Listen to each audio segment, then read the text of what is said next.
तो दोस्तों पिछले प्रोग्राम में हम लोगों ने बात किया था यहां पर वेरिएबल और डेटा टाइप की। तो अब बात करेंगे आप लोग, अगर यहां पर आप वेरिएबल डेटा टाइप डिक्लेयर कर रहे हैं तो यहां पर तो आप अपनी ही एंट्री कर रहे हैं। यहां पर आपने नेम अपने हिसाब से डाल दिया, एज अपने हिसाब से डाल दिया और सैलरी भी आपने अपने हिसाब से डाल दी। तो इस तरीके से तो प्रोग्राम थोड़ा आसान नहीं है और काम करना भी इजी नहीं है, क्योंकि अगर यूजर दूसरे इनपुट्स डालना चाहता है तो क्या वो डाल सकता है? जी हाँ, डाल सकता है, लेकिन उसके लिए उसे दूसरा कॉन्सेप्ट सीखना पड़ेगा। तो चलिए आइए देखते हैं, अब वो कॉन्सेप्ट सीखते हैं जहां पर यूजर खुद से इनमें इनपुट कर सकता है। तो वो कैसे करेगा, चलिए देखते हैं।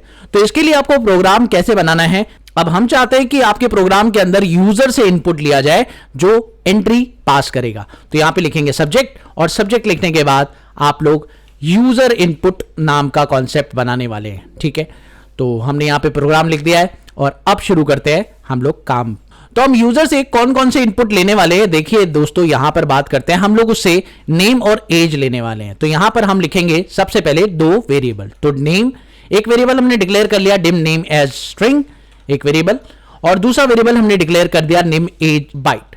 ओके, अब ये दोनों के दोनों इनपुट मैं यूजर से लेना चाहता हूं, मैं खुद से एंटर नहीं करना चाहता, और फिर मैं उसे एक सेल असाइन करूंगा। तो ये चाहता हूं मैं, तो ये कैसे होगा चलिए देखते हैं। तो इसके लिए सबसे पहले आप लोग क्या करिए, यहां पर लिखिए नेम। अब नेम लिखने के बाद आपको इक्वल्स टू प्रेस करना है और यहां पे लिखना है इनपुट बॉक्स, और ये इनपुट बॉक्स यूजर से इनपुट लेने की फैसिलिटी देगा। यानी ये फंक्शन अगर आप वीबे का यूज करते हैं तो आप यूजर से इनपुट ले सकते हैं। तो यहां पर इन्वर्टेड कॉमा में लिखिए एंटर योर नेम।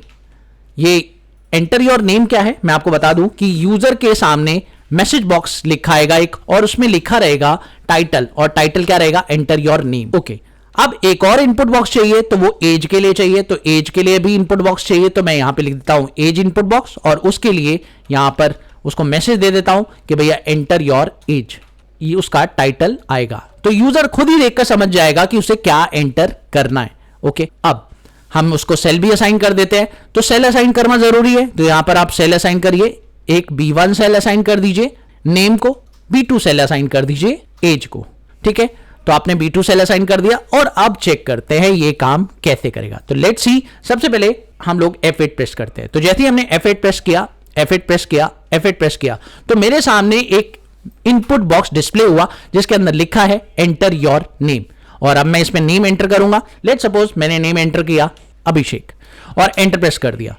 अब एंटर प्रेस कर दिया, फिर मैंने F8 प्रेस किया, और अब मेरे को एज पूछने लग गया ये, तो एज मैंने डाल दी यहां पर और एंटर प्रेस कर दिया। ठीक है, उसके बाद मैंने F8 प्रेस किया, तो आप देखेंगे इसका रिजल्ट यहां पे डिस्प्ले हुआ। F8 प्रेस करेंगे, इसका रिजल्ट यहां पे डिस्प्ले हुआ। यानी यूजर से इनपुट लेना बहुत ही अमेजिंग होता है। यहां पर अगर आप अपने प्रोग्राम को कुछ ऐसा बनाना चाहते हैं कि यूजर से ही इनपुट मिले हर बार, तो वो आप यहां से इनपुट बॉक्स के प्रोग्राम के थ्रू डाल सकते हैं। ठीक है, तो आई थिंक आपको ये समझ में आ चुका होगा ये इनपुट बॉक्स क्या कमाल की चीज है। दोस्तों नेक्स्ट कॉन्सेप्ट बात करते हैं मैसेज बॉक्स की। अब ये मैसेज बॉक्स क्या है, बेसिकली मैसेज बॉक्स का मतलब है कि अगर आपका कोई प्रोग्राम एग्जीक्यूशन कंप्लीट हो चुका है तो आप उस स्टेज पर मैसेज बॉक्स डाल सकते हैं। तो लेट्स सी आपका प्रोग्राम एग्जीक्यूशन कंप्लीट होना क्या मतलब है, आपको मैं दिखाता हूं। लेट्स सपोज यहां पर आपने इनपुट बॉक्स डाला, और इनपुट बॉक्स के बाद आप चाहते हैं कि आप एक मैसेज बॉक्स लगाएं। तो यहां पर आप क्या कर सकते हैं, यहां पर लिखेंगे MSG, कि जैसे ही यूजर अपना इनपुट डाल दे और इनपुट डालते ही उसको एक मैसेज रिफ्लेक्ट हो कि भाई now your name is received, कि जैसे ही यूजर ने इनपुट्स डाल दिए तो उसको एक मैसेज डिस्प्ले हो कि आपका नाम हमने रिसीव कर लिया है। इस तरीके से आप हर एक लेवल पर चाहें तो मैसेज बॉक्स आप लगा सकते हैं और यूजर को डिस्प्ले कर सकते हैं कि वो एंट्री सही कर रहा है या वो एंट्री गलत कर रहा है। ठीक है, और ये आप लोग जनरली इफ स्टेटमेंट के साथ लगाते हैं तो बहुत अच्छा होता। फिलहाल तो मैं यहां लगा रहा हूं और आपको दिखाना चाहता हूं। और अब मैं F5 प्रेस कर रहा हूं पूरे प्रोग्राम के लिए एक साथ, और जैसे ही मैं यहां पर F5 प्रेस करता हूं और यहां मुझसे नेम मांगता है, तो मैंने लिख दिया रवि। एंटर प्रेस किया तो मेरे सामने एक मैसेज आया, now your name is received. Okay, okay press किया, और अब मुझसे एज मांग रहा है, तो एज मैंने डाल दी 45। एंटर प्रेस किया तो now your age is received. ठीक है, तो ये मैसेज बॉक्स आप लोगों को फैसिलिटी देता है कि आपको जो डेटा आपका रिसीव हो रहा है या नहीं हो रहा है, या यूजर ने गलत किया है या नहीं किया। आप मैसेज बॉक्स जनरली तब लगाते हैं जब यूजर को कोई गलती या मिस्टेक का पता चले। तो अगला कॉन्सेप्ट है कि अगर मान लीजिए कोई सेल है जिसके अंदर आपने कोई वैल्यू लिखी है और उसे आप चेंज करना चाहते हैं, उसका केस चेंज करना चाहते हैं, अपर केस लोअर केस, तो ये कैसे करेंगे? बहुत सिंपल तरीका है, चलिए देखते हैं। तो यहां पर अभी लिखा हुआ है, यहां पे रवि लिखा हुआ है। अब मैं चाहता हूं कि upper case lower case concept यहां पे यूज किया जाए, तो यहां पे लिखेंगे सब्जेक्ट अपर लोअर।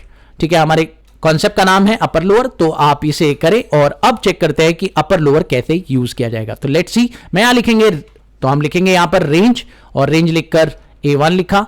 अब A1 में आपको अपर केस करना है, तो आप लिखेंगे यू केस और ब्रैकेट स्टार्ट कर देंगे, और ब्रैकेट स्टार्ट करके आप इसी चीज को ब्रैकेट के अंदर डाल देंगे। ब्रैकेट क्लोज करना है और एंटर प्रेस कर देना है, और सेम लाइन आप ऊपर वाली कॉपी करें, और कॉपी करने के बाद आप लोग नीचे पेस्ट करें और यहां पर एल केस लिख दें।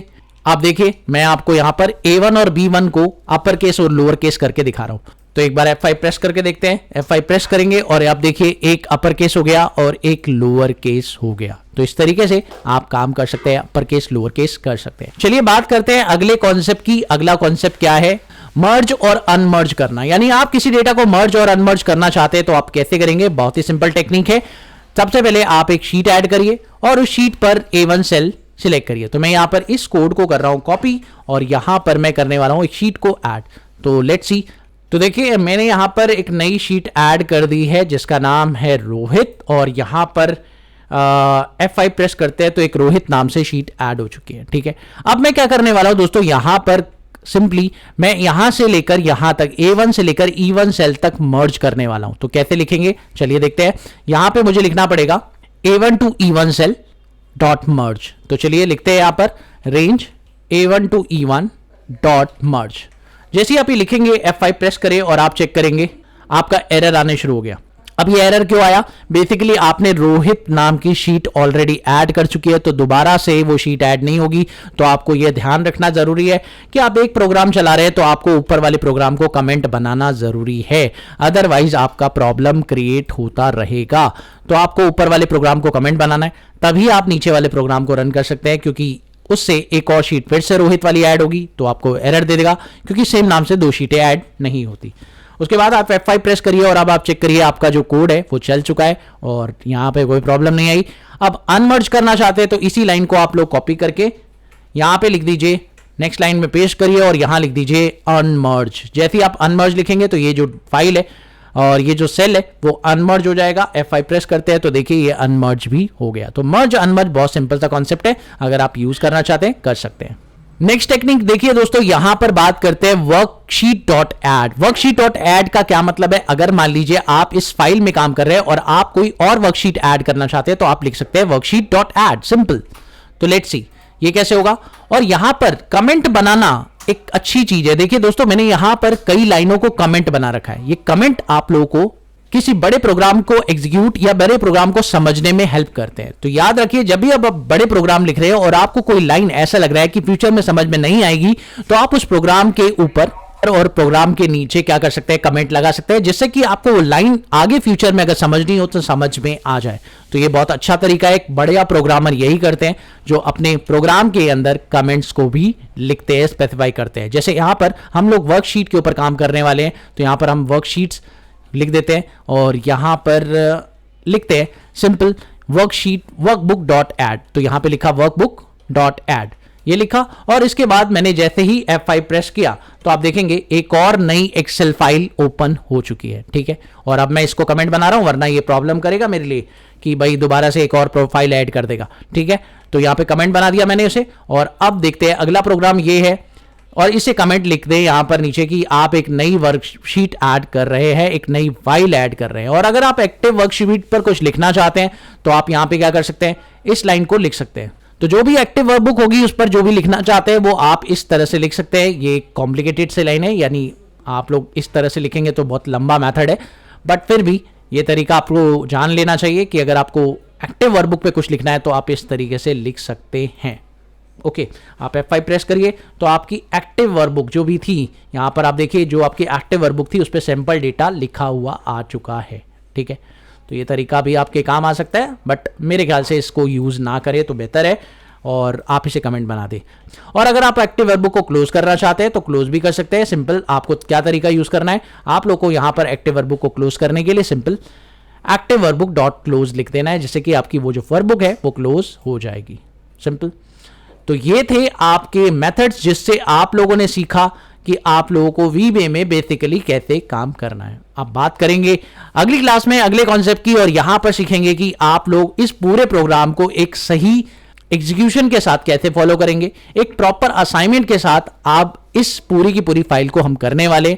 और इसके लिए अब हम नेक्स्ट वीडियो में आएंगे, और नेक्स्ट वीडियो में ये पूरी फाइल हम लोग इस क्वेश्चन को सॉल्व करेंगे प्रॉपर तरीके से। Thank you so much for watching this video. Have a wonderful day दोस्तों। Happy learning. बाय।